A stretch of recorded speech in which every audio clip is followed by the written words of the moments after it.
So we talked about with Namor, if they do that thing, it would basically make the character completely irredeemable.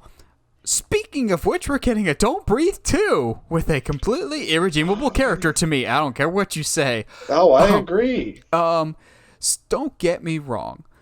I love the first Don't Breathe. It is not a movie I need to rewatch a whole lot, though. No. Especially once you find out, I'm not going to say what it is, because I want you to see it for yourself, but especially when you find out what's hidden in the basement. Oh, gosh. I can't look at certain cooking supplies again.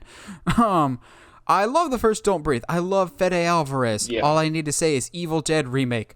I was always hesitant when they announced that they're going to be making a Don't Breathe 2 featuring the blind man, except this time, he's the good guy. I see the trailer now, and I'm still very confused as to what they're going for here, because for those that don't know, the original Don't Breathe is about a group of teenagers that break into a blind guy's house trying to rob him. But what they don't know is the blind guy has more than a few tricks up his sleeve, and he's not someone you want to be. It would be better if you basically tried to steal from somebody that could see, because this guy you don't want to mess with. And he's got quite a few demons, literally. The problem is, at least for me, the actions that the blind man takes in the original Don't Breathe, not just so much what he does to the people invading his home, but other elements. It's hard not to spoil it, but also keep this a PG podcast. The other elements involved with the blind man, at least for me, makes it impossible to see him as even an anti-hero. Not even close to that. He's still a horrible person. And the trailer tries to mess with that. They're just like, oh, you trust him? You don't know what he is. You don't even know what he is, I don't think.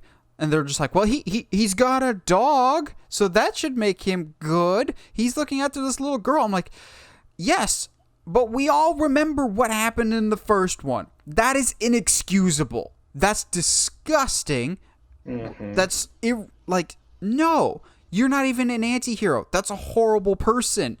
And also, just tonally, this trailer does not feel like the first one.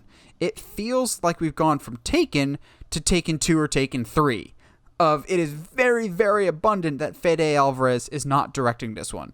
He's involved with the story, but someone else is directing it. This does not feel like a horror movie. It feels like a Taken sequel. It feels very bizarre. Josh, you in the same camp here? Yeah. How I feel about this trailer is going to depend on who that little girl is.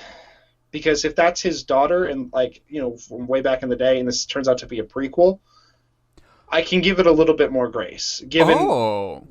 Yeah. So yeah, if that girl is his daughter and this is a prequel, I can give the blind man character a little bit more grace because those things have not happened yet. Now, however, if the little girl is the fulfillment of the plans from the first one, get out of here. It's not. There's no way this guy. It's not. Okay. It's someone that he's just taking under his wing. That's pretty clear that it's because also the plan. We'll just say that the plan in the original one.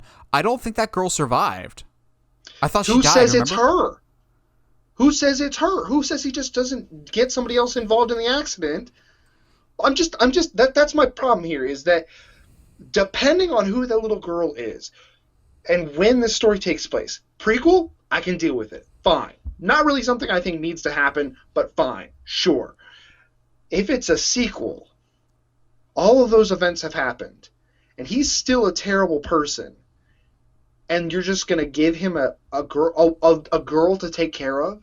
But it's a cute girl, and he's got a dog, so that makes him okay. But that's the problem, is that it's not like you can't just give him look, he's going to take care of this girl in this movie. It's going to be fine.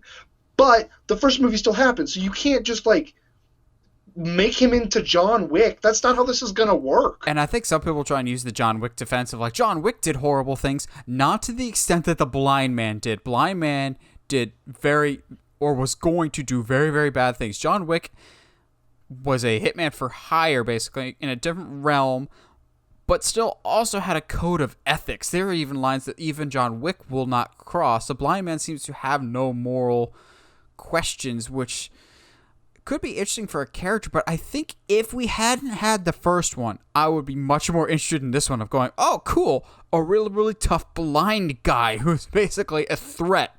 That's legit.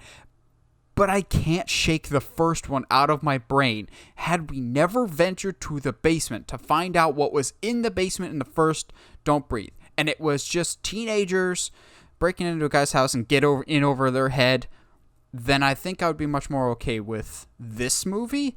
But you opened up a whole can of worms, which was a good twist. Do not get me wrong. It was a good twist for the original. It added a new twist to things. Yeah.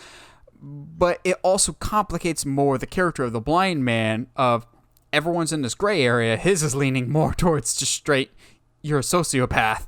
And that's one of those actions that we talked about earlier that's irredeemable of the things that he was planning on doing. Mm-hmm. Just going, to me, just because you have a cute dog now that I think may have even been in the first one, just because you're looking after some new girl in your life and you have a dog and bad things may have happened to you, that does not excuse the actions that were happened in the previous movie. And it's just... Yeah, and I think if they don't acknowledge it at all in this movie either, like if it's not a prequel and he never talks about his actions from the first one, it's even worse. Because then he's just, he at the very least, he needs to be like, look, I was going through a lot, obviously, and I don't deserve redemption, blah, blah, blah. But like, even, it's just, yeah, it was a weird trailer. It was a weird trailer.